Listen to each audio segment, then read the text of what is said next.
I'm Cindy Masters. I'm an alcoholic. Because of the grace of God, some simple actions in this program and both sides of sponsorship. I've been sober every day in a row since December the 17th, 1985. And for that, I'm extremely grateful. That's my miracle. And what a miracle it is. Golly, I know. I thought Kevin stood me up just for a brand new baby. I was like, what? Oh, this is very late for me. And so, I'm like a box of chocolates. We'll see what we get, right? But I'm very passionate about the steps, and I love Alcoholics Anonymous with all my heart. I came here as broken as anybody I've ever known in my life, just broken. And the thing I relate to most about you and with you, is our brokenness. We come here broken, and that's the only reason that I've ever taken step 2 and 3, because it is only with that power greater than myself that I have actually become usefully whole. What a miracle. I'm not here to teach. I'm not here to preach. I'm not here to tell you how to do it. It's not how I read the big book at all. I'm a big book person. I can turn this monitor around. I'll show you every big book that's ever been printed. I'm a big book person. But what I was taught is that I share my experience. I share what I've done. And then hopefully you get a glimmer. And then when I sponsor someone, we sit down and I show her exactly how I did it. And hopefully she gets something from that and does something similar. So there's a lot of preaching and teaching going on in AA now. And I did that when I was, from probably 10 to 25 years sober. I did all these history workshops. And I would tell you all the way back to the Washingtonians, the Oxford group. I'd tell you about all the literature, and boy, did I know a lot. But I couldn't see the forest for the trees. And the person I did those workshops with got drunk. And that's when I stopped teaching and preaching and started sharing. Because this is about a personal experience. It's about one alcoholic talking to another, and it's about sharing our miracle. So if you came here for a preacher or a teacher, I'm going to be a disappointment tonight. I'll tell you what I believe. I believe that the first step defines the entire problem. The entire problem. I'm powerless over alcohol my life. It's become unmanageable. It's my entire problem. And I believe that the second step is the entire solution. I believe my entire solution is about believing that a power greater than me can restore me to sanity. 3 through 9 are the implementation. Actually, 3 through 11 really are the implementation of that solution. And step 12 is the result. That's what I believe. And so I don't think anything in recovery can happen without this second step. And the second step, it's really so simple, but it's not at all. A lot of people say, well, it's just a decision, and they give that 3 frogs on the log thing. That's not my truth. It had to be more than just a decision. It had to be a decision that was earnest. Now, the good thing about this is that this higher power can be anything I need it to be. And when I got to Alcoholics Anonymous, I couldn't stand the word God. It offended me. I come off the streets. I've been dunked, sunk, tried to be saved a million ways to Sunday, and in that world, what it really did was it scared me. And I was quite sure that everything associated with that word, I wasn't good enough for. I was going to be rejected. I was going to be punished. And so that word was really challenging. And so one of the greatest things that the 12 and 12 gave me was that I could pick the AA group if I needed to, and in the big book and throughout our literature, it says that God can be of my understanding. And I'm so grateful for that, because if God couldn't be of my understanding, I still couldn't be here. I couldn't take your God, their God, somebody else's God and make this work for me. I didn't trust any of those.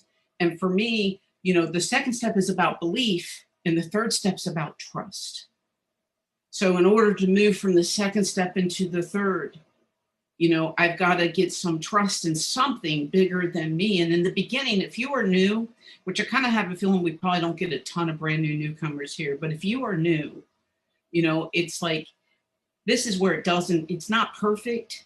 And it's just about, am I willing to believe in something bigger than me, even AA? Because these clowns here, they've been able to get sober. Their life's been able to get better. Them as a group probably know more than I do about how to do that. And I'm willing to do a little bit of what they did. I got very hung up though on the higher power God thing. And what I want to share with you is that today, 35 years forward, I still can't tell you who God is. I can tell you how God feels. I can tell you that the only way that Alcoholics Anonymous describes God is a loving God. I'm grateful for that. It also says that God as we understand him, and that's kind of my God. My God's a hodgepodge of how all of you understand him. In addition to all those AA books, I have like a bazillion different religion books. I've got the Quran, I've got the Bible, I've got some Buddhist stuff. I've got the I Ching. I have a lot of books because I'm a seeker. I've always been a seeker. I saw it in that bottle. Helped me feel better. And so I'm a seeker. And the only answer I have is what I feel right here and what I watch in Miracles in You. So I was so hopeless. I didn't have nothing. I didn't have a dream. I didn't have nothing I was going to be. Alcohol was the only thing that I had left. And so I didn't understand a second step. I thought that it meant that I had to be crazy, and I am, by the way, and that it was going to make me not be crazy. But I couldn't get with the crazy part because I had too much ego, and that's not what it says at all. The promises about the second step come true in the 10th step, and it says we've been restored to sanity. We react to the drink in a sane and normal way. We recoil from it as though it were hot flame. We've been placed in a position of neutrality. We're neither fighting it, or chasing it. That's the miracle of AA. That's the sanity in the second step that I believe I'm going to get restored to. That's all I got to believe. I got to believe it's something bigger than me. AA, God, whatever can restore me to that sanity. That's it. It's not complicated. If you've been diagnosed with a bazillion mental illnesses like I was, I don't even know if you are mentally ill. I don't think that the steps are going to fix a mental illness other than alcoholism. But I think they'll let you recover anyway. And I think they'll let you have a reasonably happy and useful life, whether you're mentally ill or not. Now, it turns out long-term, I don't really have one of those kind of mental illnesses, but when you're drunk, you get diagnosed with a lot of things. When you get dumped in state mental hospitals and they pull you off the streets, you get a lot of titles, and I got stuck on that with the sanity thing. And so it was such a relief when it's like, could I believe that this bigger thing than me could let me not have to drink? Let me not have to be confused about if I pick one up, it'd be different this time. Could I believe that? Yeah, I could believe that because I watched it in you. I was in and out for 5 years. I came in 1980, and I was in way more than I was out. And I watched so many of you come in with me and stay sober. And it's like, I knew that it could happen. And I had to believe it could happen for me. That's what the second step is. And if I don't, then why am I going to do all this work? Why am I going to do all this work that's going to follow it? Why am I going to try to put my thinking to be about you instead about me? Why am I going to be willing to look at how can I be helpful instead of how I can get? Because the only ease and comfort that I knew came from a drink. Until you. I get ease and comfort every time I work with a newcomer. I get ease and comfort when I connect with God. It's given me a greater relief than I ever got in a bottle. So the second step was easy, and I kind of checked the boxes the first time. And over the years, I've given all of these steps much more consideration. What do they really mean? What do they mean to me? Where else can I apply them in my life? You know, do I believe that my life can be restored to some semblance of sanity? And to me, what sanity means today, because I've been restored from the drink problem, what sanity means today is that I'm clearly aligned with God and that I'm walking, holding God's hand. Because when I do that, my life, no matter what happens, good or bad, I'm good. I can handle it. I can be happy because I'm holding God's hand. And insanity is, I always talk about this, but I have the last couple of years. I believe I have a little part in me right here. And I believe every one of us does. And I think it's a perfect listening device. And in all those religious books and all the different religions kind of talk about it. Christians call it the Holy Ghost. You know, the Hindus talk about namaste, you know, but there's a little piece of each one of us that can hear God perfectly. And when I listen to that little piece of me, guess what? My life is incredible.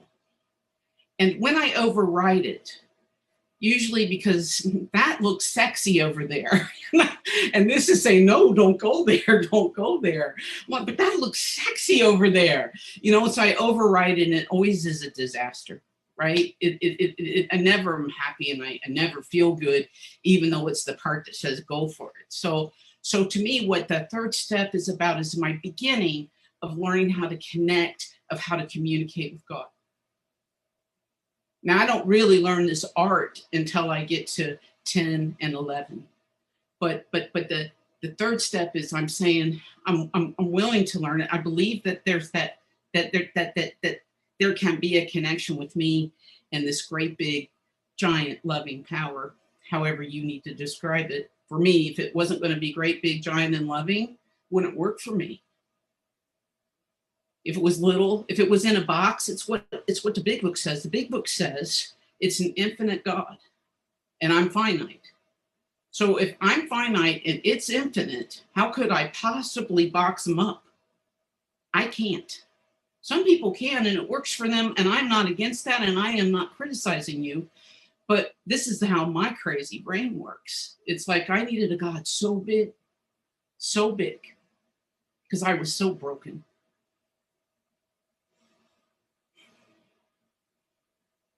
The words that the third step have, they terrified me. See, why they say, you know, you're just making a decision, it also comes with this prayer that sounds like a commitment to me. That prayer does not sound like you can just decide if three frogs lie on a log and one jumps off, one makes a decision how many are left on the log. I don't think that if I had just made a decision and it hadn't been like I really wanted this, I don't think it would have been very effective. And I don't think I would have done an honest fourth step. And there's no way I would have done an honest fifth step that was transparent and authentic. Now, there's an old story in AA that a lot of people tell, and I'm going to tell it. And it's like the difference between the second step and the third step, the difference between belief and trust. So this is told a million ways. It's told about cross a canyon. The one I like to use is you go to a circus and there's these clowns and they're running a wheelbarrow across a tight wire way up in the air. And you're like, do you believe that they can make it across the tight wire? You're like, yes, they can. I know they can. They wouldn't pay them to be here if they couldn't, right? And then they say, well, if you really believe it, then will you get in the wheelbarrow? And see, getting in the wheelbarrow is trust. That's when I'm trusting. And I believe that the third step is I'm making the decision to get in God's wheelbarrow. And when I talk to my girls and when any of us get a little crazy, it's like, well, are you in the wheelbarrow? Because that's the first thing you got to look at. Are you trusting God?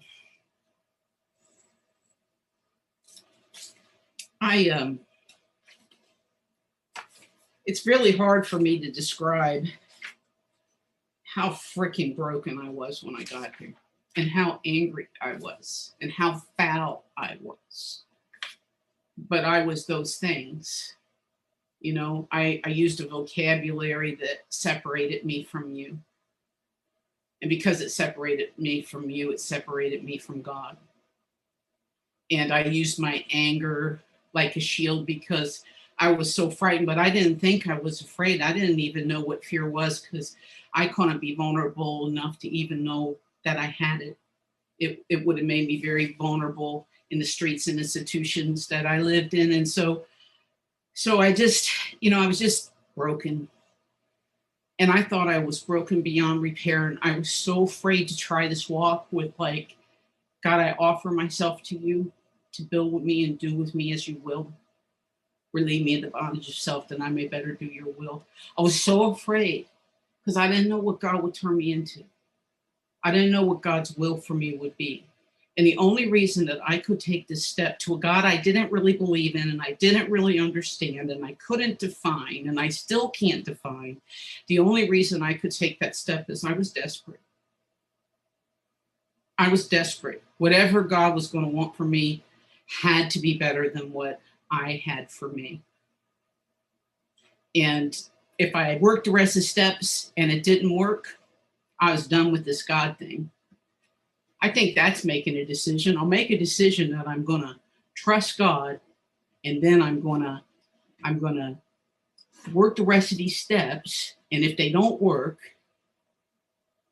I won't trust God anymore. I think that's a fair little thing to do at step 3.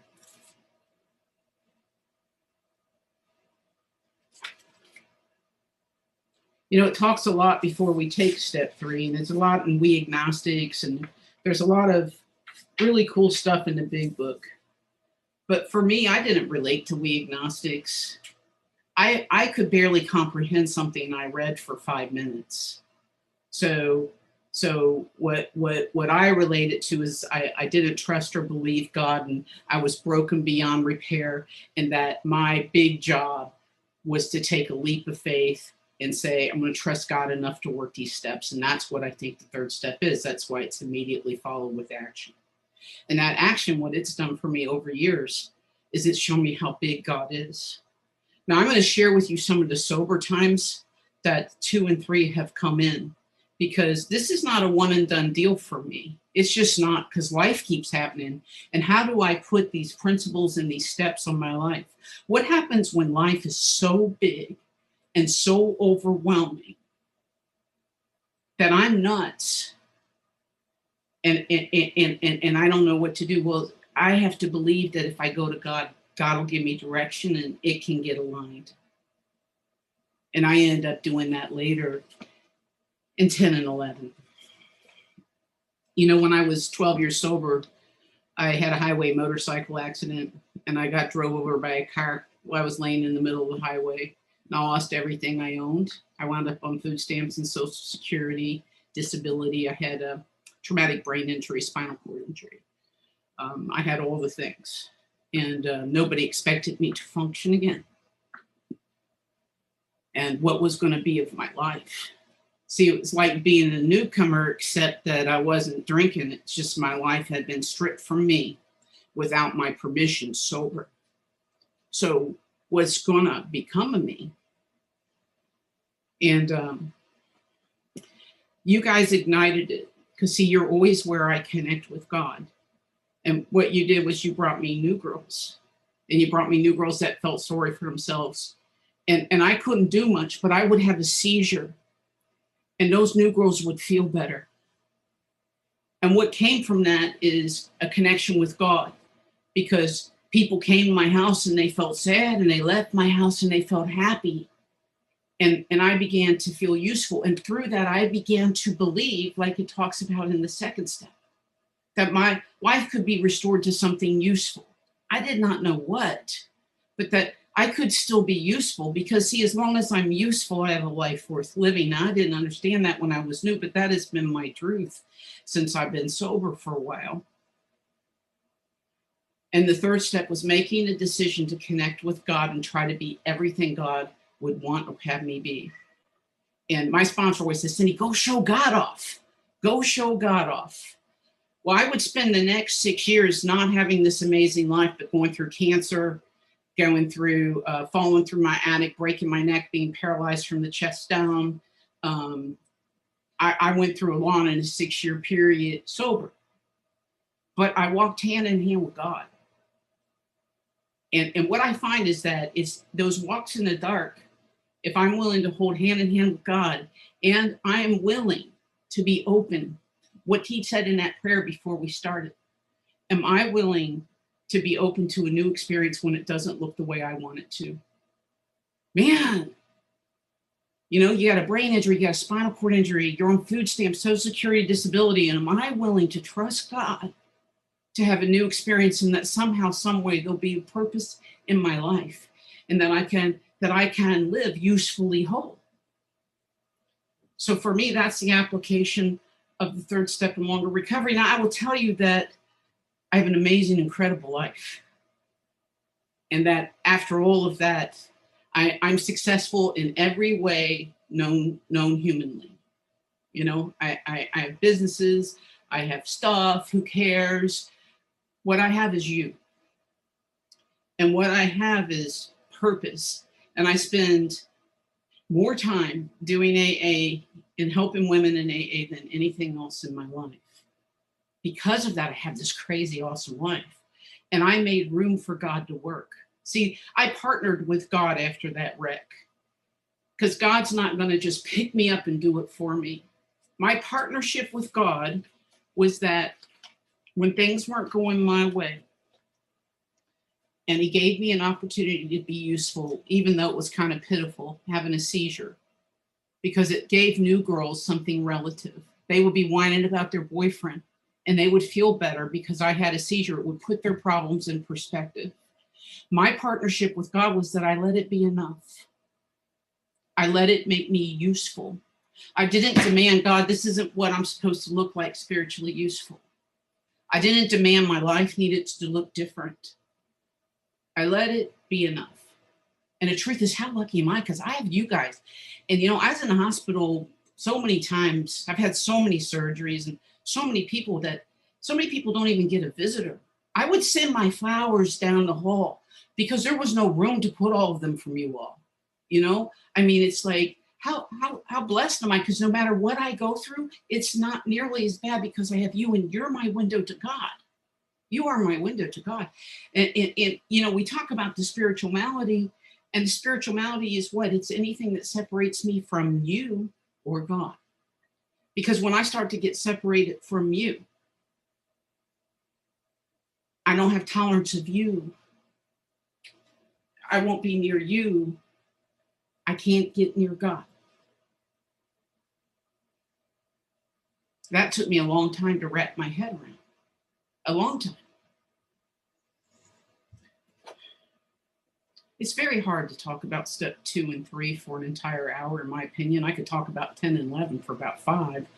But I try to think about times I went back to that. I will say this, without believing and without turning my life over, which is just, am I willing to align my will with God's will? I don't have a shot at anything else. I don't have a shot at anything else. It doesn't matter what I call God. I have a good friend in California, Bill C. He's an atheist, but he has a higher power, and he has a connection with you. And he believes in something bigger than him. And because of that, he lives sober and useful and helpful. And that's the weird thing, because, you know, in the third step, when we read in the big book and it talks about directing the players and doing all that, the first time I did the third step, you know, which, my God, me and my sponsor, we went back into her apartment. Her husband was in the back, and we held hands and we did this prayer on our knees, and I trembled. I was so afraid, you know, and I couldn't believe I was holding somebody's hand praying, you know what I mean? Because I've been against all that. And it was monumental, but it was only monumental because of my willingness, not because of what happened. It was because I was willing to do something I'd never been willing to do. And I was willing to take an act of trust, a leap of faith. But these things it talks in the big book about being the director of the show, you know what I'm talking about? Like if everybody just do what I want, my life would be okay. Well, see, I hadn't had a stable enough life to have that. I hadn't. I was 24/7 on the streets or in an institution, and I was just trying to escape. I was trying to kill myself. I wanted to not be here. And what happened was, as I got more sober, I got more controlling. You know what I mean? I got, well, you know, people would just do the right thing, things could be better. And I got more judgmental and I got more self-righteous. And, you know, it's like, if you would work the steps the way that I think you should work the steps, brother, you'd have a different experience. I knew what was best for everybody. I knew how it was best for everybody. And I got really miserable and I got really lonely. And so that's when this began to make sense to me. And still, like, I run 3 businesses today with a brain injury, I want to tell you, because God's that big. Because God, we are in a miracle business. We are in a miracle business in AA, and everything's possible. Everything. There's nothing not possible sober. And I don't care who you are, where you come from, what anybody's ever told you in your life. If God's got a plan for you, there's nothing and nobody can stand in the way of it except for you. And that's the truth. And God's plan for me is often much, much, much better for me than my plan for me. Like, who would ever think that a wreck and cancer and paralysis and all of that would wind up being one of the most beautiful experiences in my entire life? Not too many people. But it shed that old street piece. It made me vulnerable enough. I had no choice but to feel your love. See, I couldn't feel it before that. I was 10 years sober. I was 12 years sober when I had the wreck. And I was so hardened. I tried. I worked the steps. I did the best I could. But I was that person that at 10 years sober, people were like, yeah, she's sober, but she's a little nuts. And I couldn't let your love all the way in, which to me, letting you love me is letting God love me. And then I had the wreck and I didn't have a choice. I was so vulnerable. I couldn't defend against you and how wonderful you are and how loving and how giving you are and how many of you just show up. Now, I was in the middle of AA, and that's why so many of you show up. So today, like, I have to go back to this. This is my go-to prayer. I love the 11th step prayer. And when I am spiritually centered, that's my prayer, because I want to be that. I want to look to love, comfort, and understand rather than to be loved, comforted, and understood, which was my self-centered drive. How am I going to feel better? But my go-to prayer is, God, I offer myself to thee. And I'm talking about when I'm scared, and I'm 35 years sober, and I still get scared. And I feel over my head sometimes in life. And this is my prayer. I offer myself to thee to build with me and do with me as thou will. And those words come in, and then it's like, I'm not in charge. I don't have to know how to do it. I don't have to know what to do. I don't have to know how it's going to turn out. I really, if I'll just rely on God, I'll be okay and everything will be okay. You know, employees have been a very challenging thing for me because it's weird, like spiritual principles, and you're the boss and you're paying people to do something you've asked them to do that they've agreed to do for something you paid them. And I can't tell you how many times they don't really do it the way you expected them to do it. Okay, like, I'm serious. And I can't tell you how immediately bossy I get and demanding, and how wrong that is for me. And how much it's taken. Like, how do I bring this to my job?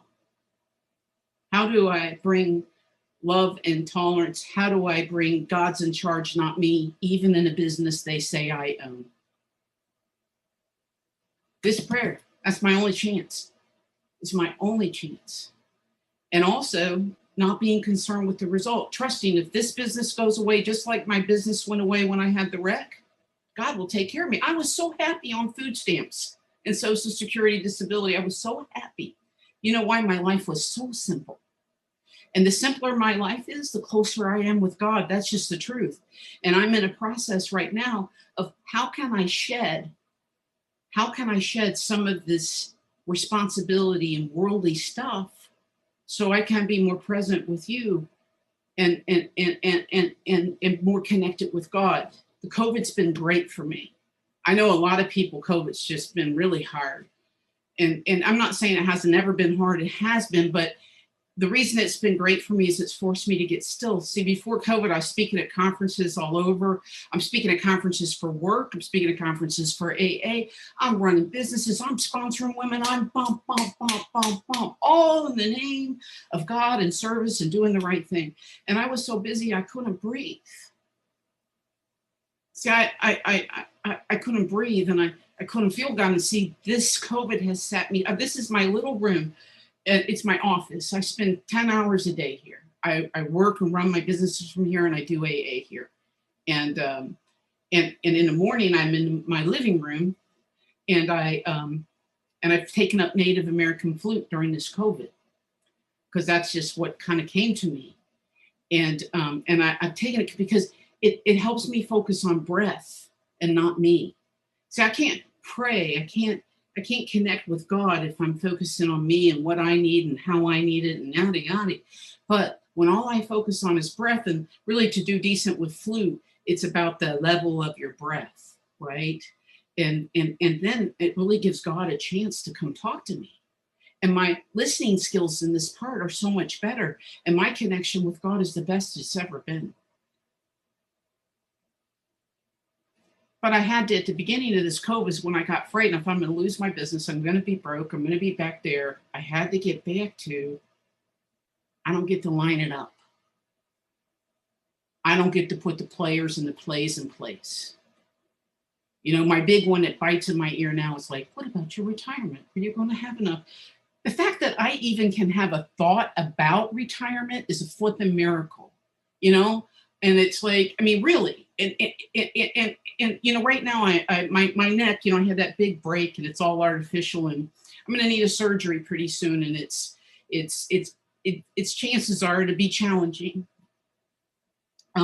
because it's doing bad things to me. Because once you've had stuff, it keeps giving, and because of how extensive my problem was before, it won't be anything like simple. And it's very dangerous, actually. And so I started to get scared, and I got right back to the same thing. God, I offer myself to thee, to build with me and do with me as thou wilt. Relieve me of the bondage of self, thinking about me. How am I going to be safe? How am I going to be okay? What's going to happen to me, my business, my stuff? You know, how am I going to live? And you know what my sponsor said? She said, Cindy, how's your bonus round been? She said, let's just talk about the first one from alcoholism, you know? And it's like, the truth is, I've had so many bonus rounds. Like, if this is it, this is what my sponsor said, Cindy, if this is it, have you had an amazing bonus round? Like, I've had an amazing bonus round. And the truth is, I don't have any fear of the hereafter at this point. I had a near-death experience with my wreck. I'm golden. I don't want to die. I love being with you. But that's why I don't want to die. Because I love being with you. Love you. I mean, I love you. I couldn't love when I got here. I couldn't love. I couldn't feel it. I couldn't give it. And today, I feel it and I give it as a result of this. Today, I'm not most days wound up with the bondage of me, but I have to revisit this. Some people say you never revisit. I do. I have to revisit it. Every time I feel that little terror thing, because I have to be in control and something in my life is going to fall apart, I have to go right back to this prayer and this step. I just have to. Other people may be able to get there straight on 10 and 11. And by the way, I'm the most disciplined with 10 and 11 that I've ever been in my life. My girls and I do written together, and my mornings and my nights are disciplined, and I'm happier. But even with those bookends of my day, something like this neck surgery, I get scared. Something when my surgeon says, Cindy, I never want to touch your neck again.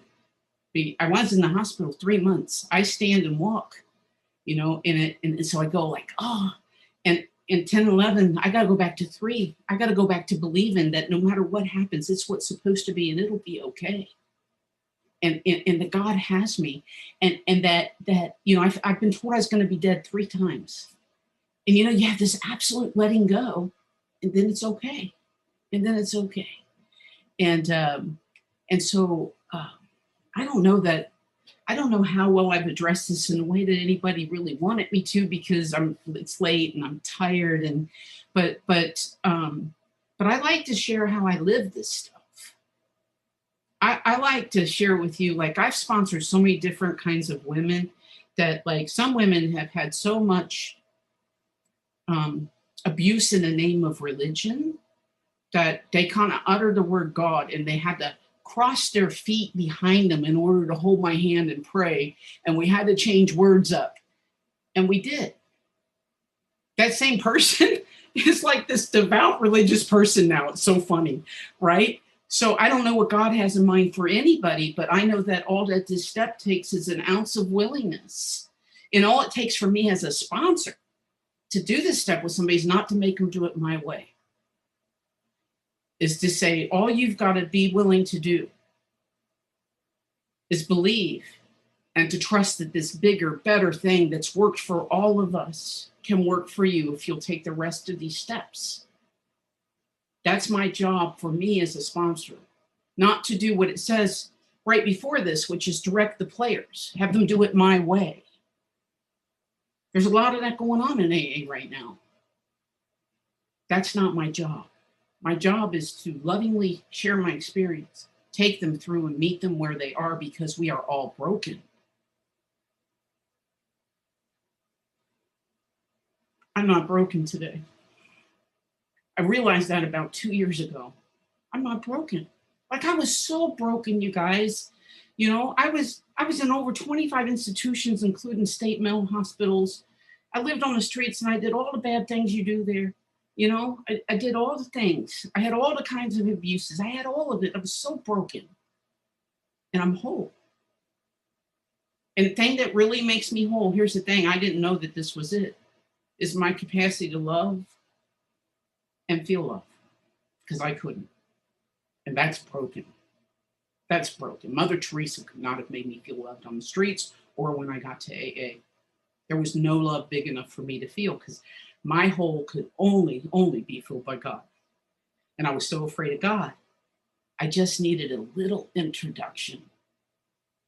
And that's what I try to give women. Little introduction. Let me hold your hand while I hold God's hand. Let me show you how this works. I'm early getting finished, but I don't think I have much to add to this second and third thing. And I'm just going to keep talking about 10 and 11 and moving forward and bouncing around, because the truth is none of them matter if you don't do all of them. None of them matter if you don't do all of them. We will miss something if we don't do all of them and if we don't keep doing all of them. Oh, one last thing. I keep saying that, going. One last thing. This is a layers game. I have grown more in the last year than I remember in any year before. In the year before that, I grew more in that year than any year I had before. See, I thought once I got into long-term sobriety that this accelerated growth was going to stop. The truth is, it has turned the gas on. My ability to be honest has amplified my ability to connect with God and you. I'm a much better person than I was last year, and I was a good person last year. And that's the cool thing with this, because every time we go through this, we become more capable. We get to see our past differently. We get to see ourselves in our past differently, and we get to learn from that. And we get to move forward closer to God. And that's where all the happiness comes from for me. Thank you for having me tonight. Sorry I was tired.